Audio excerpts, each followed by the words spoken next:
भूख रोटी की, रोटी बाजरे की, बाजार खेत का, खेत ठाकुर का, बैल ठाकुर का, हल ठाकुर का, हल की मूठ पर हथेली अपनी, फसल ठाकुर की, कुआं ठाकुर का, पानी ठाकुर का, खेत खलिहान ठाकुर के, गली मोहल्ले ठाकुर के, फिर अपना क्या, गांव, देश, शहर। और मैं फिर से क्लैरिफाई करता हूं, वो ठाकुर मैं भी हूं, वो ठाकुर संसद में है, वो ठाकुर विश्वविद्यालयों में है, वो ठाकुर विधायिका को कंट्रोल करता है। इस ठाकुर को मारो जो हमारे अंदर है। जय हिंद मैम, जय हिंद।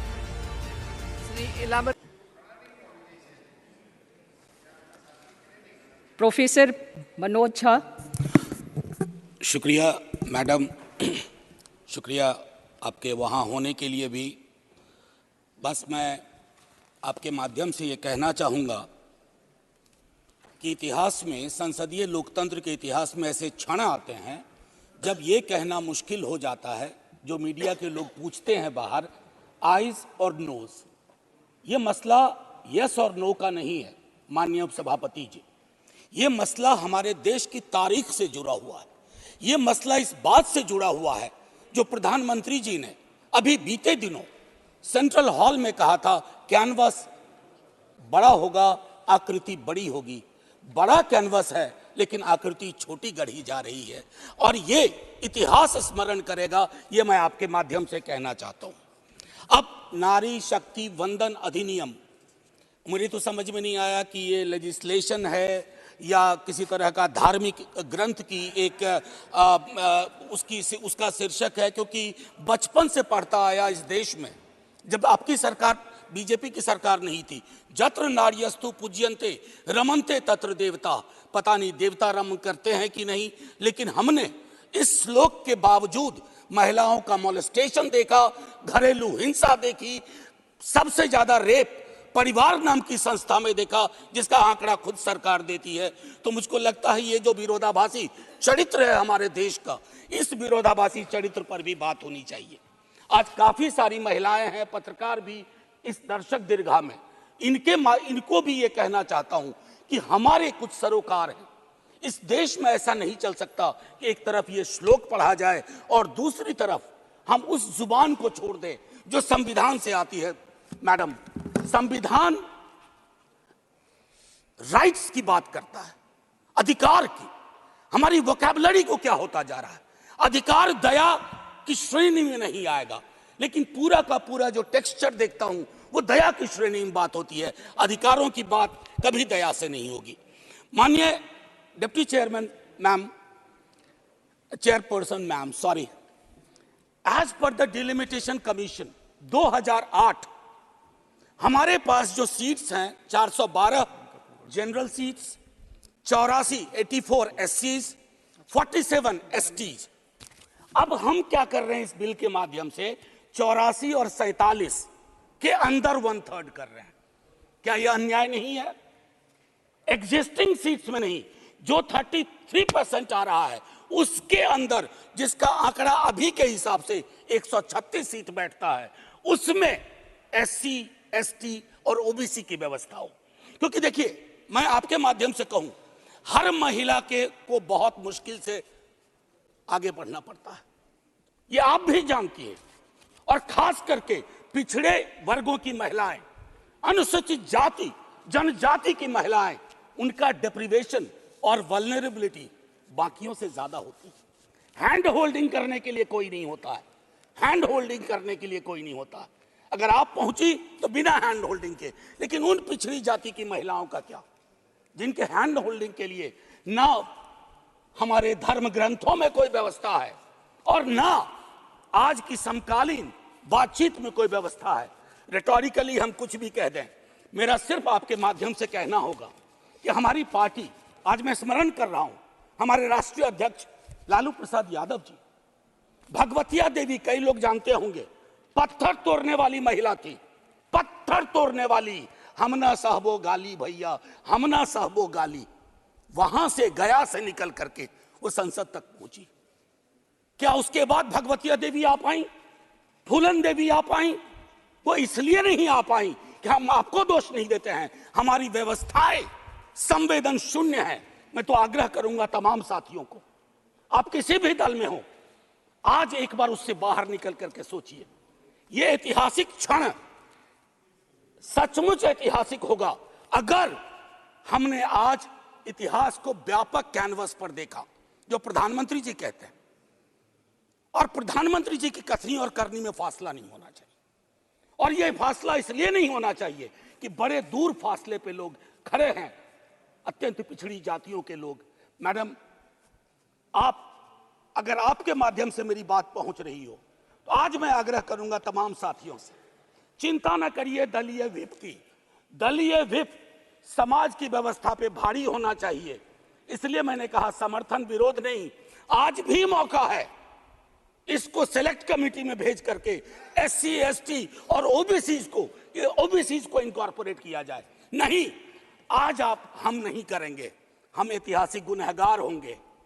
मैं यकीन के साथ कहता हूं, बाहर लोग वॉच कर रहे हैं, कहेंगे कि तुमने क्या किया।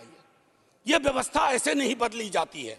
तो मैं आपसे आग्रह करूंगा आपके माध्यम से कि अपने दायरों से अलग होकर के आप जब ओबीसी की बात करते हैं तो ये रेटोरिक से आगे बढ़ना चाहिए, हमारी चिंताओं में आना चाहिए। ये नहीं होगा कि बाबा साहब भीमराव अंबेडकर को माला भी पहनाए और उनकी बात को आत्मसात न करें। ये जो फर्क हमारे इसमें आ रहा है, इससे कई तरह के विरोधाभास का जन्म हो रहा है। मैडम चेयरपर्सन, मैं आपको कहूं कि कोटा विद इन कोटा की जब हम बात करते हैं तो उसमें एक टर्म आता है जो एक अमेरिकन सिविल राइट एक्टिविस्ट ने 89 में दिया, इंटरसेक्शनैलिटी। अब ये इंटरसेक्शनैलिटी को, चूंकि मैं हिंदी में बोल रहा हूं, आज मैंने सुबह इसका अनुवाद बहुत ढूंढा, उसके अनुवाद में एक अनुवाद आया प्रतिच्छेदन। इंटरसेक्शनैलिटी का मतलब होता है कि हम हर लेयर की एजेंसीज और उसके अंदर की क्या विधाएं हैं, उसके आधार पर अपना चरित्र, अफर्मेटिव एक्शन प्रोग्राम को यह देखना होगा। जो खास करके वंचित समाज की महिलाएं हैं, मैं उनके बारे में कहूं, आपको एक बार अपना नजरिया साफ करना होगा। अगर चश्मा लगाती है सरकार, धूप का चश्मा नहीं, अगर सचमुच का चश्मा लगाती है तो उसके पावर बदलिए, उसको साफ करिए और ये तय करिए कि आज जब हम यहां से उठें तो एक कमिटमेंट दें ओबीसी वर्ग को। और ये मैं बार बार दोहरा रहा हूं कि 33% के को एग्जिस्टिंग में मत इनकॉर्पोरेट कीजिए, इट शुड बी सेपरेट। नई व्यवस्था में नया 33% विदाउट टचिंग एससीज एंड एसटीज, ये करिएगा तो क्रांतिकारी कदम होगा। अक्सर हम लोग अपने प्रिविलेजेस को नहीं देखते हैं।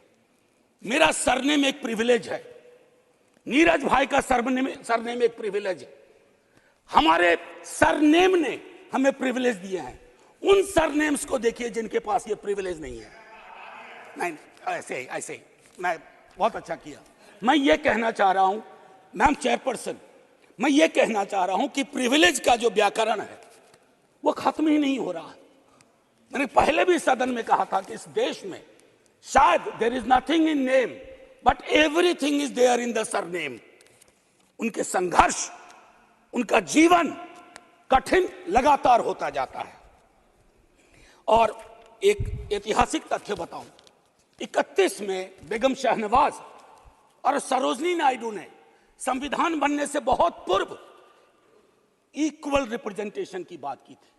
हम काहे को अटके पड़े हैं 33 पर? मेरी तो समझ में नहीं आ रहा कि 33 के साथ क्या रिश्ता है हमारा। ये 50 क्यों नहीं हो सकता? ये 55 क्यों नहीं हो सकता? आपका पूरा का पूरा वर्ग चरित्र बदल जाएगा। आप नहीं चाहते हैं कि भगवतिया देवी यहां आए?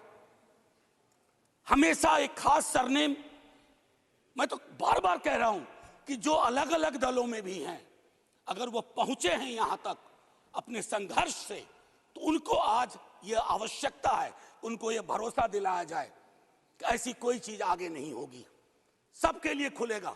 आपकी ये जो नई पार्लियामेंट है हमारी, ये रंगीन ज्यादा होगी। इंद्रधनुष में कई रंग होते हैं। हम ये कौन सा बिल ला रहे हैं जिसमें ब्लैक एंड व्हाइट के बाद शेड्स ऑफ ग्रे भी नहीं है? अगर हमारा उद्देश्य डिपेंडिंग ऑफ डेमोक्रेसी है तो कदम उस दिशा में बढ़ाने होंगे। मैंने पहले भी कहा था कि 2010 में हमारा रिप्रेजेंटेशन देखिए, उसमें हमने SC, ST, OBCs and minorities की बात की थी। और हम इसलिए नहीं कर रहे हैं, हम चाहते हैं कि वर्ग चरित्र बदले, संसद सचमुच में प्रतिनिधित्व की संस्था बने जिसमें सबके आकार हों, सबकी शक्लें हों। ये ना हो कि एक प्रभुत्व वर्ग का उस पर हमेशा उस पर छाप रहे। अब मैं कहूं कि अभी जातिगत जनगणना कल शाम के बाद, मैम चेयरपर्सन, अब मैं आपका अटेंशन चाहता हूं। कल शाम के बाद इस देश में लोकसभा में बिल पास हुआ, उससे ज्यादा इस बात की चर्चा हो रही है OBCs के साथ नाइंसाफी हुई। इस बात की चर्चा हो रही है कि जातिगत जनगणना पर क्यों ब्लॉक किया जा रहा। और मैं ये कह रहा हूं, हमारे CM नीतीश जी और तेजस्वी जी डिप्टी CM, उन्होंने जातिगत सर्वेक्षण कराया। 28 अगस्त को मेरे पास दोनों एफिडेविट है। पहले एफिडेविट कौन लेके गए? सरकार। तुषार मेहता खड़े होते हैं, सॉलिसिटर जनरल, ये कहते हैं कि state government can not do any activity like census और एक्टिविटी अकिन टू सेंसस। लेकिन शाम तक जब अप्रोर होता है, दूसरी एफिडेविट आती है, कहती है गलती से वो पैराग्राफ लग गया था। सरकारें ऐसी गलतियां नहीं करती हैं, ये मानस करवाता है, ये प्रेजुडिस माइंड करवाता है। मैम चेयरपर्सन, बस ज्यादा नहीं लूंगा। मैंने कई संशोधन दिए हैं मैडम चेयरपर्सन, मैंने कई संशोधन दिए हैं। उन संशोधनों पर भी सरकार विचार करे। हाथ जोड़ के कहता हूं, आपका कुछ भी नहीं बिगड़ेगा। हृदय विशाल रखना चाहिए।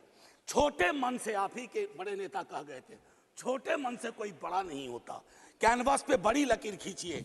और मैं आखिरी में एक बात कह के खत्म करूंगा कि गले मिलकर गला दबाने की कोशिश ना हो। मैम चेयरपर्सन, 1 मिनट, एक कविता लेके आया था, उसके पहले गले मिलकर गला ना दबाइए।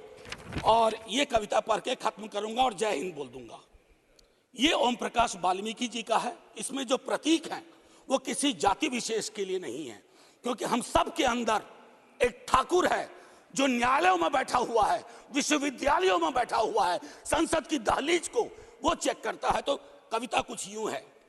चूल्हा मिट्टी का, मिट्टी तालाब की, तालाब ठाकुर का, भूख रोटी की, रोटी बाजरे की, बाजार खेत का, खेत ठाकुर का, बैल ठाकुर का, हल ठाकुर का, हल की मूठ पर हथेली अपनी, फसल ठाकुर की, कुआं ठाकुर का, पानी ठाकुर का, खेत खलिहान ठाकुर के, गली मोहल्ले ठाकुर के, फिर अपना क्या, गांव, देश, शहर। और मैं फिर से क्लैरिफाई करता हूं, वो ठाकुर मैं भी हूं, वो ठाकुर संसद में है, वो ठाकुर विश्वविद्यालयों में है, वो ठाकुर विधायिका को कंट्रोल करता है। इस ठाकुर को मारो जो हमारे अंदर है।